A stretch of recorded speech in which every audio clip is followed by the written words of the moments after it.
I'm one of these people that I like to understand something inside out when I start doing it, or feel like it gives me validation or something to do it, or call myself that.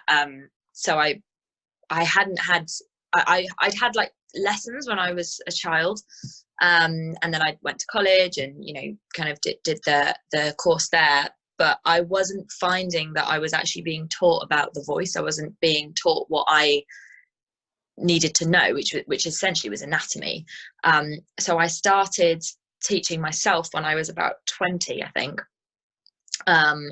And just like reading books, and literally anatomy books, and colouring things in, and then started training with vocal process, which is that's the thing that I studied the most, and I now teach that technique. It's a method, so it's a way of understanding the voice. So it's kind of like a language, and they talk about the anatomy, the function of the voice, like how everything is put together, because it's quite elusive. It's inside your body, you know, it's not like opening and closing your hand. It's something that's very small and subtle inside you. And so the exercises and the explanations that they use for that are so effective, I find, and flexible. So every voice is different, and that method took that into account. And because everybody can't sing the same, we can't all produce the same sound, because anatomically we're all different, that just left space for that, which I really liked, because a lot of singing techniques and singing methods, they say this is the way you should do it, and it almost becomes a bit of a cult where you're just like, no, you absolutely can't do anything but this, and that isn't a healthy way to sing or to teach.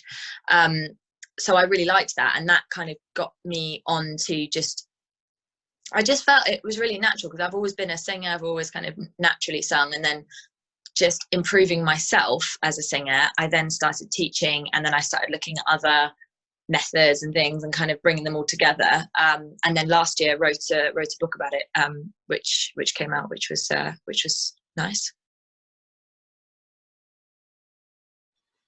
So there's 4 of us in Paper Dragon. I tend to do the kind of the beginnings of the songwriting, so I'll take an idea to them.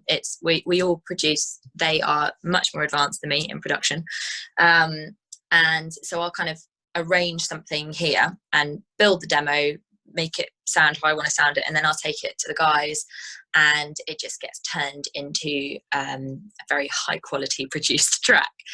John manages the project, but also does bits of songwriting. It's a very interesting setup, not something that I've been part of before, and it feels like a collective. So it feels like it could be a label, or, you know, everybody has some skill that means that we're able to get this kind of machine working that gets the songs out, gets them finished to a really high quality, gets them, you know, publicized, performances. So the past 3 to 4 days I've been setting up. I can show you here actually, if I nice. My camera. I like this stuff. Yeah, I like it when this stuff works. So for the past few days we've been building this. So this is going to be the live stream of what you see. So you'll be able to see, I'll show you the other side. So you'll be able to see that, and I'll be there. Sure. And it'll all kind of be happening, which is exciting. But we've basically just been trying to get this working. So this is all going through here. So it's going through main stage, which is like the Logic equivalent of Ableton Live, and then that sends out to OBS, which is what creates the screen, so people can see. We're going to be pulling in pre-recordings from our percussionist, from our dancers, and then that's sending out to Facebook.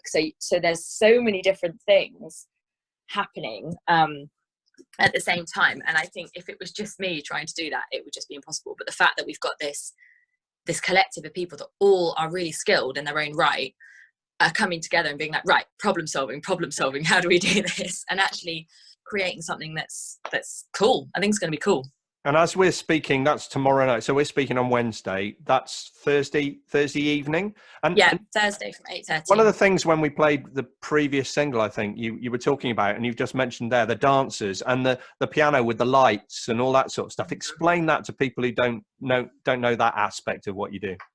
Yes, so we work with a couple of dancers. So we have on our live performances, we have dancers as part of it, and they're going to be on the live stream as well. We kind of really wanted to bring in a visual element to the project, so working with live visuals, projections, movement, all this kind of thing, and that brought us to meet LDV, Lapel David, who are a giant piano covered in something like 10,000 reactive LED lights, which is nuts. And we collaborated with them, and they're using Paper Dragon music for all of their shows. And I'm like the center of their show is going to be singing on a giant piano. That's what I'm going to be doing. Standing on the top, so sitting. Yeah, I can't actually get on and off it. I have to be lifted on and off it. It's so extra. It's ridiculous. It's this huge dress, but that's kind of the collaboration side of what we do. So that's going to come in together and working with them. And I think that as well opens up to a whole other world of, you know, doing cinematic stuff and, you know, working with that. And I think that's a real direction that we can go in. But it feels really positive working in this way. And actually, like you say, you know, working remotely and figuring out how you can do this, but you can feel the energy of everyone in their own little parts of Bristol coming together and building these things. So we've got Mouse as well, is going to be supporting us. So she's been putting together this whole amazing video that's going to be put on before we start. And then we've got Bad Colt DJ is going to be playing afterwards. So it's like this whole show, like support, you know, DJ set afterwards. And everyone's put in so much effort, like so much effort has gone in. It feels really magic.